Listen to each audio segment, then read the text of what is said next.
नमस्कार, सौगोटा का प्रणाम, जय मिथिला। आज जो हम लोग जो न्यूज़ लेके आ रहे हैं वो एक स्कैम से ही मिला जुला है। इसलिए स्कैम कर सकते हैं कि प्रधानमंत्री एक तरफ जहां ऑस्ट्रेलिया में जाके 2014 से पहले भारत बहुत अर्थव्यवस्थित मजबूत हुआ है, सब कुछ शांत हुआ है, एक जगह विदेश में जाके अपने देश की ये बातें करते कि 2014 से पहले इंडिया में कुछ नहीं था। लेकिन उनको पता नहीं है कि 2014 से पहले भी यहाँ डॉक्टर बना करते थे, इंजीनियर बना करते थे, और साथ साथ 2014 से पहले तीन तीन बार वर्ल्ड कप इंडिया जीती है, भले T20 हो, चैंपियनशिप हो या 50 ओवर का हो। और ना वो ऐसा स्कैम हुआ करता था। लेकिन 2014 से पहले भी घोटाला हुआ करता था। उस घोटालों को हम लोग कहते थे, भले वो चारा घोटाला हो, भले वो व्यापक घोटाला हो। लेकिन आज जो सवाल है दोस्तों, आज जो अहम मुद्दा है जो आज इंडियन एक्सप्रेस में छपा है, उस मुद्दा पे हम लोग बात करें। अयोध्या में, राम की नगरी में, जिस राम के मंदिर पे मार्केटिंग करते करते हम लोग हिंदू समाज को ऐसा दृश्य दिखाया गया कि आज तक जो काम कुछ नहीं किया, कोई नहीं किया, वो जो है सो बीजेपी ने किया। सवाल यह भी है कि आखिर 90,000 केसेस जो है सो पेंडिंग थे 2019 से पहले, आज की डेट में 2.5 लाख 3 लाख जो है सुप्रीम कोर्ट में मामला फंसा हुआ है। अयोध्या टेम्पल के 14 किलोमीटर के रेडियस में जो भूमाफियाओं का कब्जा प्लस रियल एस्टेट की जो कंपनी, एक तरह हम बिजनेस मॉडल की बात करते हैं, एक जगह जहाँ एमपी या एमएलए लाखों करोड़ों रुपया खर्चा करते हैं अपने इलेक्शन के चुनाव में, आज की डेट में एमएलए एमपी बात करते हैं उस बिजनेस मॉडल की, जिस बिजनेस मॉडल से पैसा कहाँ से आएगा। दोस्तों, सवाल उस सरकार से है जिस सरकार 2014 से पहले या 2004 से यूपीए 2 का जब 2G घोटाला हो या व्यापक घोटाला हो, तो उस टाइम में घोटाला कहा जाता था, स्कैम कहा जाता था। लेकिन आज की डेट में, आज की सरकार में जो मार्केटिंग हो, जो बिजनेस मॉडल की हम लोग बात कर रहे हैं, वो बिजनेस मॉडल क्या है? अयोध्या का भू माफिया का घोटाला। एक एक ज़मीन 952 को प्लॉट ऐसा है जो 11 बार बेचा गया, 352 प्लॉट ऐसा है जो 5 बार से अधिक बेचा गया, और 190 प्लॉट ऐसा है जो 2 से 3 बार बेचा गया। आखिर क्यों? जैसे ही राम मंदिर का ऐलान हुआ, जैसे ही भव्य मंदिर का ऐलान हुआ, ऐसे ही बीजेपी मार्केटिंग करने लगी कि लोगों को लगा कि अयोध्या से बड़ा बिजनेस मॉडल कहीं हो ही नहीं सकता है। आखिर किस भू माफियाओं को, किस रियल एस्टेट को ऐसा बेनिफिट हुआ कि आज जो जिस टैक्स पेयर की हम बात करते हैं, जिस तरह से मार्केटिंग करके दिखाया गया राम मंदिर को अयोध्या के मार्केटिंग करके, आज अयोध्या में जो बीजेपी हारी, हम हार पे नहीं बात करेंगे, हम बात करेंगे उस 250-300 परिवार को जिसके जो रेट उनका ज़बरदस्ती कहा जाए, या जो रेट भूमि का जो रेट था उससे भी कम दिया गया या नहीं दिया गया, पर जिसके कारण आज बीजेपी का क्या हश्र है अयोध्या में सबको पता है। सवाल आखिर योगी सरकार से भी है, जब ऑलरेडी 2019 में याचिका दायर किया गया, आखिर 7 साल से 6 साल से वहाँ का रेवेन्यू, वहाँ का जो एक लाइनअप होता है उसको क्यों नहीं बढ़ाया गया? आखिर इंडियन एक्सप्रेस ने जो ऐसा खबर छापा है, आखिर इंडियन एक्सप्रेस के पत्रकार ने जो ऐसा ही खबर नहीं छापा है जो आज की डेट में गोदी मीडिया को उस मुद्दा पे बात करने का नहीं है। गोदी मीडिया को ये बात करने का है कि प्रधानमंत्री को रूस में कौन सा अवार्ड मिला, और रूस के बाद वो ऑस्ट्रिया गए हैं। सवाल है विपक्ष को घेरने का है, अंधभक्ति का। लेकिन सवाल हाथरस मामले पर योगी सरकार चुप है, ना कि अयोध्या मामले पर योगी सरकार चुप है। जब 7 साल से जब रेवेन्यू टिकट को बढ़ाने की बात कर रहा था, जिसमें 100 करोड़ से ज़्यादा 500 करोड़ सरकार को बेनिफिट होने का बात था, तो आखिर सरकार ने अपना रेवेन्यू क्यों नहीं बनाया? ज़मीन की वैल्यू को क्यों नहीं बढ़ाया? आखिर 2.5 लाख थी या 5 लाख था या 10 लाख था, उसको क्यों नहीं बढ़ाया गया? जब जानते थे जब जम्मू कश्मीर में भी आप ज़मीन ले सकते हैं, झारखंड में भी ले सकते हैं, आखिर अयोध्या में कौन सा बार आ गया कि करोड़ के करोड़ जो ज़मीन 3 करोड़ में 4 बजे शाम में बिका है, वही ज़मीन 5 बजे शाम में 7 करोड़ 8 करोड़ 12 करोड़ में कैसे ट्रस्ट को चला गया?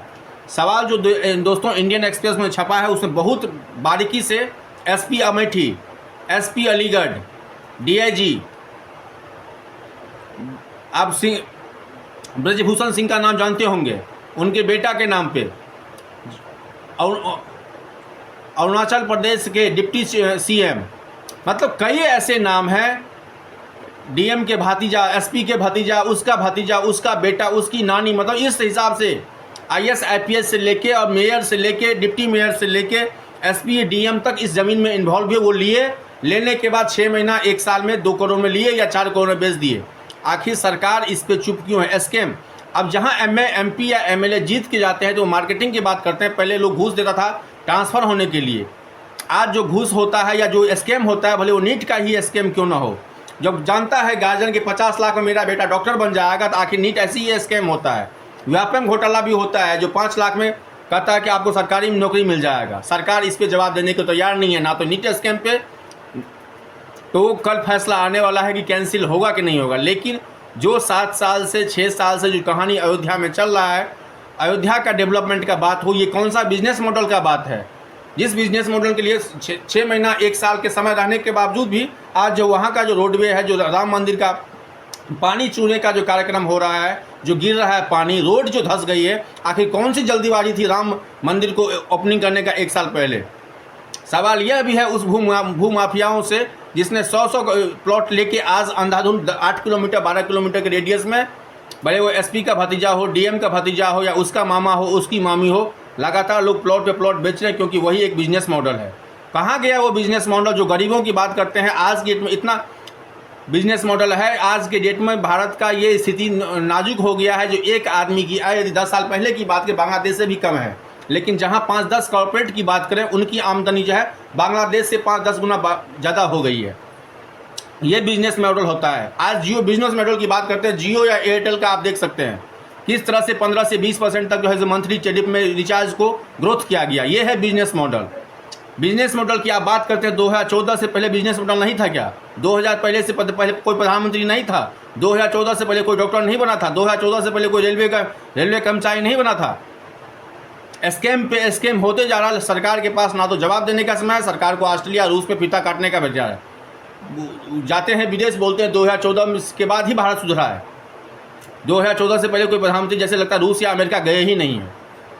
दोस्तों, ये जो स्कैम है, जो इंडियन एक्सप्रेस ने जो छापा है, आज जो तहलका मचा है, लेकिन गोदी मीडिया के पास इस मुद्दा पे डिस्कस करने का समय नहीं है, क्योंकि इसके बड़े बड़े प्रशासनिक IG, DIG, mayor, deputy mayor, chairman, deputy CM, सब के सब जो है सो हरियाणा, अरुणाचल प्रदेश और जम्मू कश्मीर से लेके प्लॉट लेके ज़मीन लेके खरीद के छोड़ दिए, क्योंकि वहाँ पे बिजनेस मॉडल तैयार होने वाला है। वहाँ होटल बना देंगे, डेवलप होगा, पेट्रोल पंप खोल देंगे। 8 किलोमीटर, 5 किलोमीटर, 12 किलोमीटर के सरयू के तट पे 190 मामले ऐसे हैं जो सरयू के तट पे करोड़ों का घोटाला है, करोड़ों का ज़मीन वहाँ पे बिकने के लिए जा रहा है, जो लोग प्लॉट लेके रखे हुए हैं। वही कहानी कमोबेश बनारस में भी है।